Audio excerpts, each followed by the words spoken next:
যুক্তরাষ্ট্র সিরিয়ায় থাকা প্রায় 1000 সেনা সম্পূর্ণভাবে প্রত্যাহারের সিদ্ধান্ত নিয়েছে। মার্কিন প্রতিরক্ষা দপ্তরের কর্মকর্তাদের বরাতে বিভিন্ন প্রতিবেদনে বলা হচ্ছে, আগামী কয়েক মাসের মধ্যে এই প্রত্যাহার কার্যক্রম শেষ হতে পারে। ওয়াশিংটন বলছে, এটি কোনো তড়িঘড়ি সিদ্ধান্ত নয়, বরং পরিকল্পিত ও পরিস্থিতি ভিত্তিক কৌশলগত রূপান্তর। সিরিয়ায় মার্কিন সেনা মোতায়েনের শুরু 2014 সালে। সে সময় সিরিয়া ও ইরাকের বিস্তীর্ণ এলাকায় ইসলামিক স্টেট আইএসআইএস দ্রুত বিস্তার লাভ করে। আইএসআইএস দমনে যুক্তরাষ্ট্র স্থানীয় অংশীদারদের সঙ্গে যৌথভাবে অভিযান পরিচালনা করে এবং সংগঠনটির শক্তি উল্লেখযোগ্যভাবে ভেঙে দেয়। পেন্টাগনের বক্তব্য অনুযায়ী আইএসআইএস বর্তমানে আগের মতো সামরিক সক্ষম নয় এবং স্থানীয় বাহিনীগুলো নিরাপত্তা ব্যবস্থাপনায় আগের তুলনায় বেশি সক্ষম হয়ে উঠেছে। আর এ কারণেই স্থলভিত্তিক মার্কিন সেনা উপস্থিতির প্রয়োজনীয়তা কমেছে বলে ব্যাখ্যা করছে যুক্তরাষ্ট্র।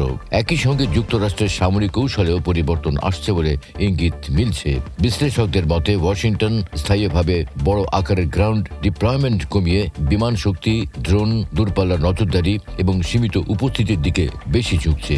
এর পাশাপাশি সিরিয়ায় অভ্যন্তরীণ রাজনৈতিক বাস্তবতা বদলানোর কথাও উঠে এসেছে বিভিন্ন প্রতিবেদনে। কোথাও কোথাও মার্কিন ঘাঁটির স্থানীয় অংশীদার বাহিনীর কাছে হস্তান্তরের তথ্য সামনে এসেছে, যা সিরিয়ায় দীর্ঘমেয়াদী মিশন শেষের দিকে যাচ্ছে কিনা সেই প্রশ্নকে জোরালো করছে। তবে এই প্রত্যাহারের সিদ্ধান্তকে শুধু আইএসআইএস সম্পর্কিত মিশনের সমাপ্তি হিসেবে দেখছে না অনেক পর্যবেক্ষক। একই সময় মধ্যপ্রাচ্যে ইরানকে ঘিরে উত্তেজনা বাড়ছে, আর সেই প্রেক্ষাপটে যুক্তরাষ্ট্র তার সামরিক অবস্থান পুনর্বিন্যাস করছে বলেও আলোচনা রয়েছে। কয়েকটি প্রতিবেদনে দাবি করা হয়েছে, সম্ভাব্য সংঘাতের ঝুঁকি মাথায় রেখে সিরিয়ায় থাকা সেনাদের আগেভাগে সরিয়ে নেওয়া হচ্ছে, যাতে তারা সরাসরি হামলার লক্ষ্য না হয়। সামরিক ভাষায় এটিকে ফোর্স প্রোটেকশন বা বাহিনীর নিরাপত্তা নিশ্চিত করার কৌশল হিসেবে দেখা হচ্ছে।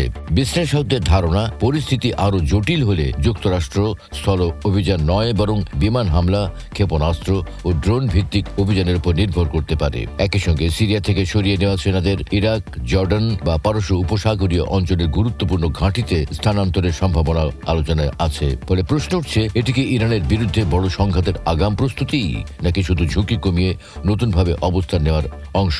এই প্রেক্ষাপটে বিশেষজ্ঞরা বলছেন, সিরিয়া থেকে সেনা প্রত্যাহার মানেই যুক্তরাষ্ট্র মধ্যপ্রাচ্য ছাড়ছে না, বরং তারা আগের মতো বড় আকারে স্থলভিত্তিক উপস্থিতি বজায় না রেখে সীমিত সেনা, উচ্চ প্রযুক্তি নির্ভর সক্ষমতা এবং দ্রুত প্রতিক্রিয়াশীল অবস্থান নিয়ে প্রভাব ধরে রাখার পথ বেছে নিচ্ছে। তাই এটি সরাসরি যুদ্ধের ঘোষণা না হলেও অঞ্চলে সম্ভাব্য সংঘাত ও চাপের বাস্তবতায় যুক্তরাষ্ট্রের বড় ধরনের কৌশলগত পুনর্বিন্যাস হিসেবে দেখা হচ্ছে। আন্তর্জাতিক ডেস্ক, বাংলা ভিউজ।